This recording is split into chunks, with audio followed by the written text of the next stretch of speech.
Yes! Out of your head where the brain is lodged. And if it's possible to have one tiny, insignificant, infinitesimal thought, then it's more than possible to expand those thoughts into ideas. Ideas into comprehension, comprehension into creativity, and then finally, supreme intelligence. When I'll be able to open up jars. I have terrible trouble opening up jars. Be firm, Leon. Be staunch. Patience. We will break this curse, I assure you. And we shall do so with the simple, everyday, painstaking work of education. We should begin at once. I should like to start by seeing your daughter, Sophia. Sophia? Yes. It occurs to me now that if the curse began 200 years ago with the young Sophia, then perhaps the key to breaking it lies with her direct descendant.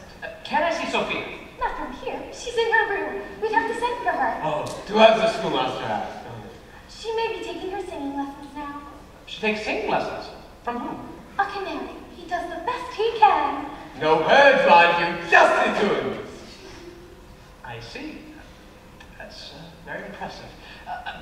Please, Madame, the girl, please. Remember, sweetheart, upstairs and to the left. You'll find her most delicate and sensitive girl. Not like the others in the village. She has so many interests, always occupied. Occupied with what? Oh, she likes to do interesting things. She likes touching things.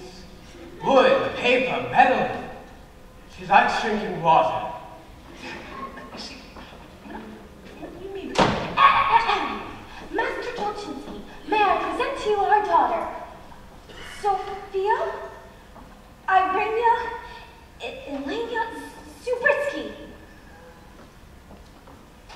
Sophia, this is the new schoolmaster, Leon Tolchinsky. Miss Subritsky.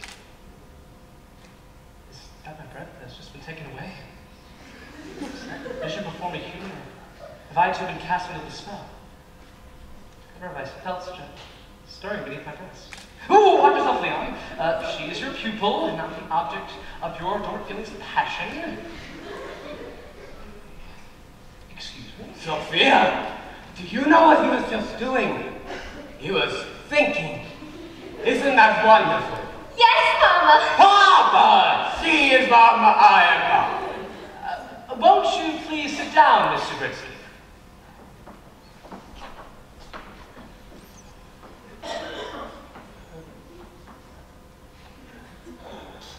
Wasn't that a beautiful fit?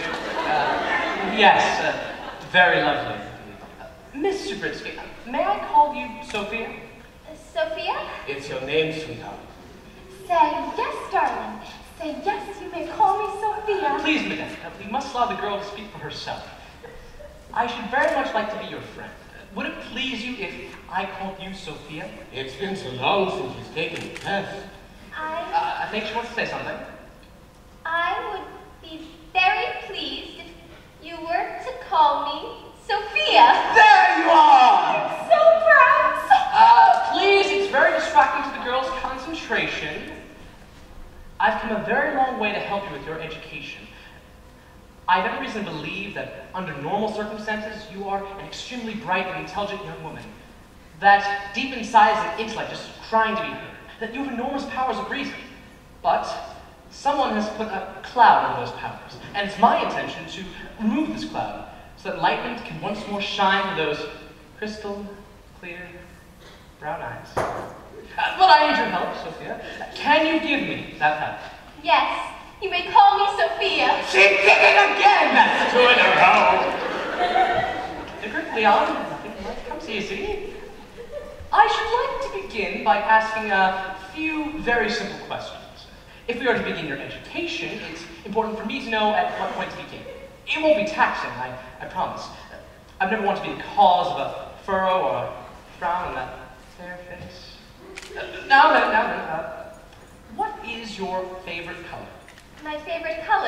Yes, is it red, blue, green, orange? Which one is your favorite? I used to know that one. I'll ask you again, Sophia. What is your favorite color? Why is he being so hard on her? This isn't a university. My favorite color Yes? is yellow. Yellow. Her favorite color is yellow. That's wonderful. Why, Sophia? Why is your favorite color yellow? Because it doesn't stick to your fingers as much. I think she's wrong. I think it's blue that doesn't stick to your fingers as much. That's a very interesting answer, Sophia. There is a certain logic to her response. The fact that that logic escapes me completely doesn't alter the fact that she has something in mind.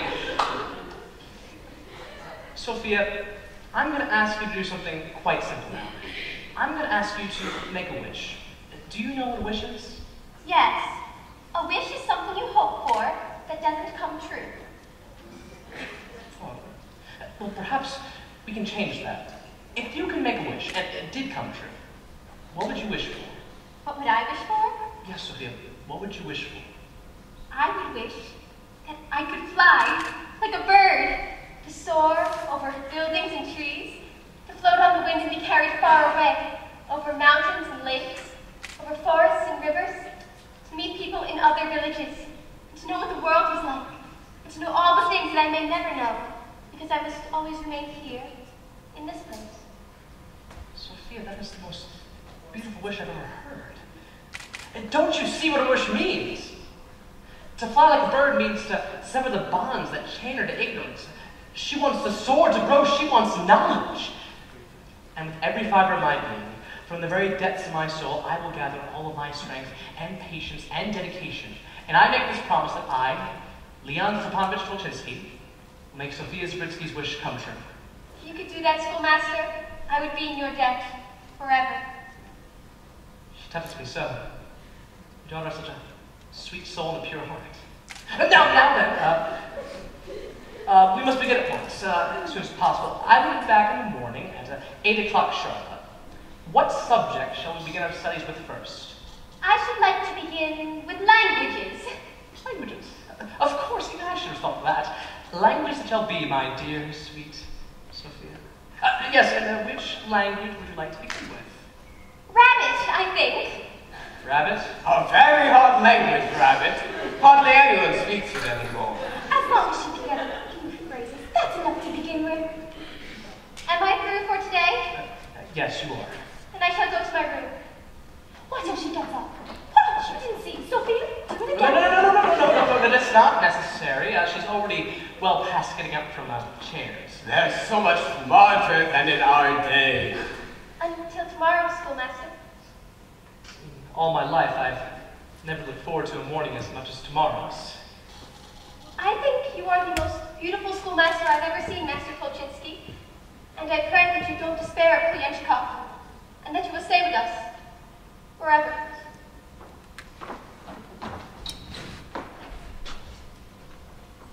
She found the door.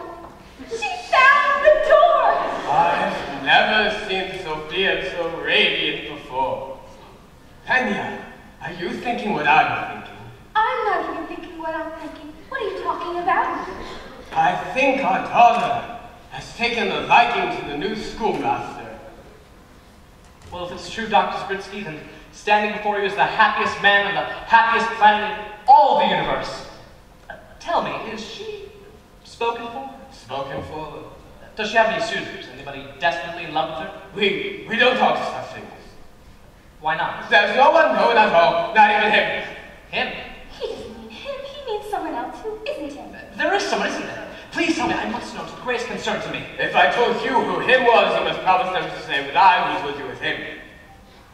I promise. Have you ever heard of Count Gregor of Plenshkov? I can't say that I have. You can't say that. It's not that hard. None of you can say that. Count. Yes, I can say it. Who is he? He's one of them. The ones who put the purse on us. A Yuskevich? The last of his line. Tell me about him and Sophia. He proposes marriage twice a day. Twice a day? 6:15 in the morning, 7:20 at night. He cares for her that much? He cares only about avenging his ancestors. If a Zabritsky marries a Yuskevich, they will be satisfied, and the purse will be over. But does Sophia care for him? Yes and no for many years, but he can't resist much longer. The poor girl wants to sleep late just one morning. What kind of man is this Count Yuskevich? You know, like the rest of us. He is cursed as well. He still lives in Kulianchikov. He's not permitted to leave here either. I see. If I have a rival, then I'm more than determined to break this curse. God bless you both for your faith in me. Tomorrow, the education of Sophia Zabritsky begins. In all my excitement, I forgot to ask, what about lodgings? Oh, don't worry about it. We'll be very comfortable right here. I see. Very well then. Then I suppose I will see you both tomorrow, 8 o'clock, correct? Yes, here's your, what do you call this? A purse. Purse? Forgive me. Okay, you say so. Very well then. I will take my purse. Thank you. I will see you both at 8 o'clock in the morning tomorrow. Good night. Master Tolchinsky, please, ask us again. Ask us the question. It makes us feel important. Certainly. What is the purpose of man's existence? I choked up again. I'm sorry I asked. One moment. I think I know. I think I know the answer. To the purpose of man's existence? What are you talking about? It's true. The first time I heard it, I didn't understand, and now, suddenly, something came to me. I know my limitations, but still. Oh my God. What? Tell me, Doctor. Tell me, what do you think the answer is? I think it's 12. 12? It's wrong. Actually, how I say it's 14. I think you're missing the point. It's less than 100, even I'm not that stupid. 83. 46. We'll discuss it when we get to philosophy. Don't think about it. Just get some rest. I'll see you both in the morning. 12. Why didn't you leave well enough alone? Why you must have answers? Aren't questions beautiful enough? 12! What was I right? If we could have sold the answer, we could have made a fortune.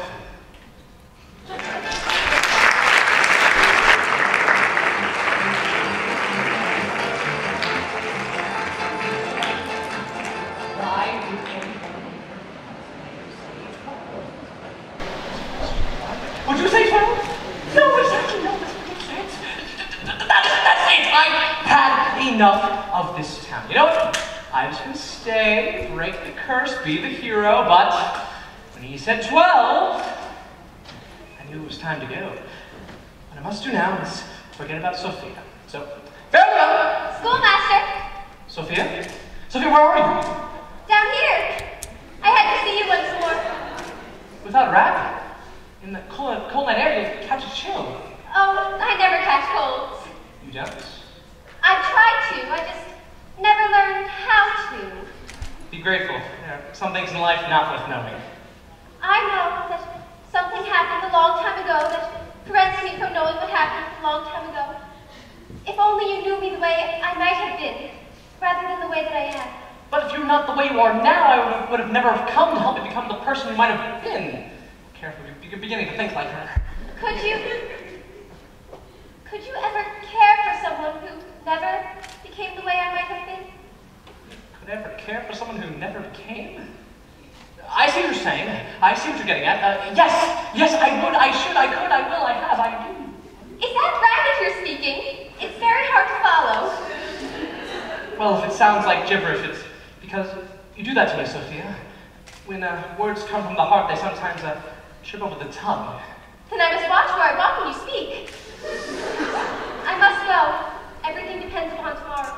And if not tomorrow, then the tomorrow after tomorrow, and all the tomorrows for the rest of my life, if that's what it takes. No, it all rests on tomorrow. If we fail, we shall never see each other again. Never see each other? What do you mean? I don't know what I mean. I do have thoughts, but they seem to disappear when they reach my lips. If I ever reach your lips, Sophia, never leave. Would you like to kiss me? With all my heart. No, with your lips. An even better suggestion. Come up here, hurry. Okay. Here I come. Okay. Sophia? Sophia? Sophia, you were supposed to kiss me. Sophia? Where are you? Up here! If only you're ugly, I'd be halfway home by now. Look, stay where you are. I'll be right there. All right. After a while, you get the hang of it. I hope.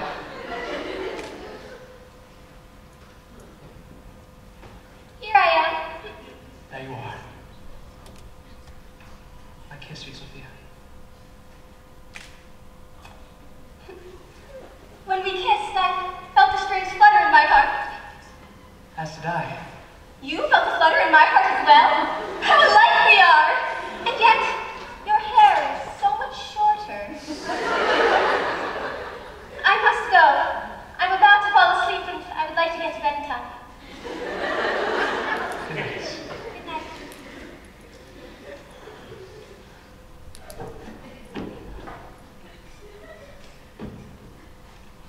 I know the dangers of falling in love with such a simple soul. It would mean a lifetime of sweet, blissful passion, very short conversations at breakfast. Better find some comfortable lodgings.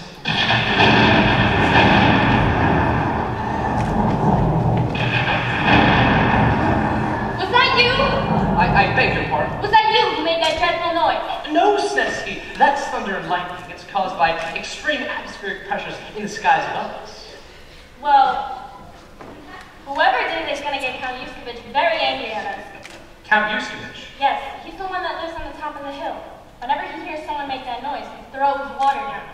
No, Snetsky. That's rain. Rain. Rain. Umbrellas for sale. Get your umbrellas before he throws the water. Yenshna, no one throws water. It's rain from the skies above us caused by a condensed buildup of moisture. Okay, so you could tell that's the beach school, but I used to be a substitute teacher. Umbrellas! Excuse me, would either one of you know of a place where I could stay for the night? What's going on? What's on the racket? Oh, I knew it. I knew he was going to throw the water down on us today. Every time I wash my cow, you know he's going to throw the water. Michigan, would you happen to know of any place where I could stay for the night? 7 o'clock and all is well. 7 o'clock and all is well. Where we go back? Honey, you never had them lips to begin with. 7 o'clock and all is well. Oh, it's almost time for Count Yuskevich to propose again. This could be the day. One yes from her and we could all be smart again. You mean you want Sophia to marry him? Not unless you wanted to, but it would be nice to remember my first name. But that's a terrible sacrifice to ask of her. Surely you wouldn't ask that of her. What kind of sacrifice? To live up on a big hill in a mansion? To have a maid feed you little macaroons whenever you want to brush your teeth for you in the morning? But does she love him? I beg your pardon? Does she love him? Oh, we don't have any of that. You don't have any wants. Love! It's part of hers. I don't understand. Shh, I hear him coming. You better leave, schoolmaster. He doesn't like people around. Go on, people. Shoot! Shoot! Get shot! Get shot. Is it true there's no love in Pugliachkov? I wouldn't know. My late husband's been gone almost 14 years. Oh, I'm so sorry. It's a long time to be late. I wish he was dead. I'm breaking out in a cold sweat. The possibility of losing Sophia terrifies me. I'm going to eavesdrop. Sophia! Sweet Sophia! Time to wake, my pretty one. Time to get proposed to. She's asleep. Perhaps a pebble will awaken her. Who did that? It is I, Count Yuskevich. Oh, good evening. I've come to propose. Well, you're a little late. I'm married almost 26 years. Nikolai! Nikolai! Anya, not here. What did you want? Some bandages. My feet are bleeding. Who are you talking to? It is I, Madame Zabrunski, Count Yuskevich. I've come to propose to Sophia. She's a little busy throwing water on the drinks. They're on fire. The drink's on fire. I had to light something. I couldn't find my candle. Papa, what's going on? Oh, this is we wake you, darling? Oh no, I was just reading by the light of the drapers. I must be crazy married into this family. Sophia, Count Yuskevich wants to propose. Go ahead, Count Yuskevich. Can't we be alone? No, I think Sophia should hear this too. Very well.